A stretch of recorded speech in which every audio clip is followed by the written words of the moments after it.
ভবিষ্যতের দ্বিতীয় নাম সংঘর্ষ। হৃদয়ে আজ যদি কোনো ইচ্ছা জাগে, যদি তা পূর্ণ না হয়, তবে হৃদয় ভবিষ্যতের পরিকল্পনা করে। ভবিষ্যতে ইচ্ছা পূর্ণ হবে এমন কল্পনা করতে থাকে। কিন্তু জীবন না লুকিয়ে আছে ভবিষ্যতে, না আছে অতীতে। জীবনের হদিশ তো আছে এই ক্ষণে, অর্থাৎ এই মুহূর্তের অনুভবেই রয়েছে জীবনের অনুভব। কিন্তু আমরা সব জেনে বুঝেও এটুকু সত্য মেনে নিতে পারি না।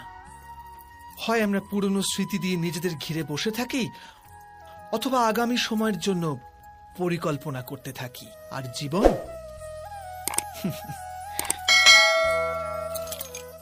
জীবন বয়ে চলে।